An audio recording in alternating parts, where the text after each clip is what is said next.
कहानी सपेरों की। पृष्ठ 15। मैं हूँ आर्यनाथ। तुम्हें जानकर हैरानी होगी कि मैं ऐसा कुछ कर सकता हूँ जो तुम में से शायद ही कोई कर सकता हो। जानते हो क्या? मैं बीन बजा सकता हूँ। हो गए ना हैरान? हाँ, मैं सांपों को अपनी बीन की धुरी पर नचा सकता हूँ। यह कला मैंने अपने लोगों से सीखी है। हमारे लोगों को कालबेलिया कहते हैं। मेरे दादा रोशन नाथ जी हमारी जाति में बहुत मशहूर थे। वे बहुत आसानी से खतरनाक और जहरीले सांपों को पकड़ लेते थे। वे मुझे कई बार अपने बीते दिनों के किस्से अभी भी सुनाते हैं। आओ तुम भी सुनो उनकी कहानी, उन्हीं की ज़बानी। पृष्ठ 16। यादें दादाजी की। मेरे दादा परदादा सभी सपेरे थे। हमारी जिंदगी सांपों से ही जुड़ी रही। कंधे पर कांवड़ जैसी पिटारी लटकाए हम एक गांव से दूसरे गांव में घूमते। हम जहां भी जाते हमें देखकर लोगों की भीड़ इकट्ठी हो जाती। फिर हम पिटारी में रखी बांस की टोकरी में से निकालते अपने प्यारे सांप। सांपों का नाच देखने के बाद भी लोग वहीं रुके रहते। उन्हें पता होता कि हमारे टिन के डिब्बे में उनके कई रोगों की दवा होगी। ये सभी जड़ी बूटियां हम जंगल से इकट्ठी करते। मैंने भी यह सब अपने दादाजी से सीखा। मुझे लगता कि जहाँ डॉक्टर नहीं है वहाँ भी मैं अपनी दवाइयों से लोगों की कुछ मदद कर पाता। दवाइयों के बदले कभी लोग हमें अनाज दे देते तो कभी पैसे। बस इसी तरह गुजर बसर हो जाती। कई बार मुझे ऐसे घरों में भी बुलाया जाता जहाँ किसी को सांप ने काटा हो। तब मैं सांप के डंक के निशान से यह जानने की कोशिश करता कि किस सांप ने काटा है।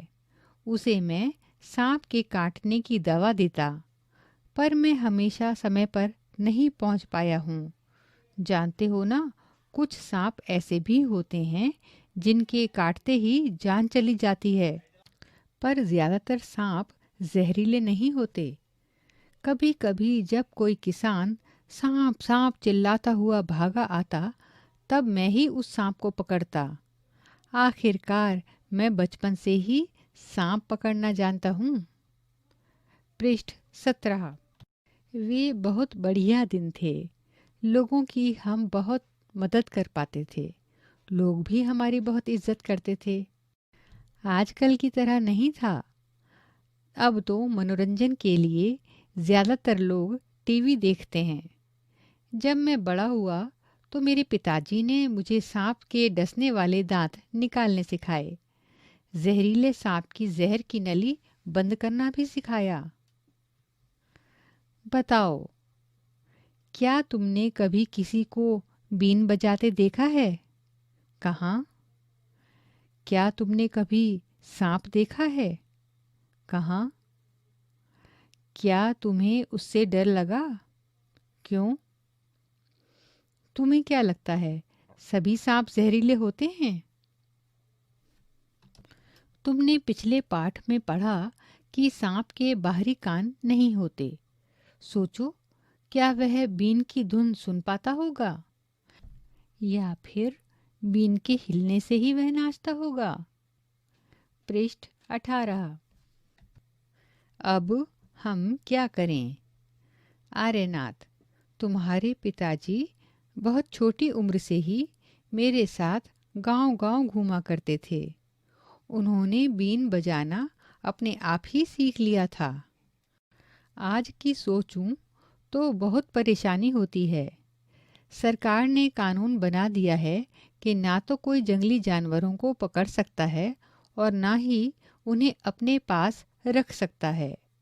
कुछ लोग जानवरों को मारते हैं और उनकी खाल ऊंचे दामों में बेचते हैं। इसीलिए ऐसा कानून बनाया गया। पर ऐसे कानून बनाने से हमारी रोजी रोटी का क्या होगा?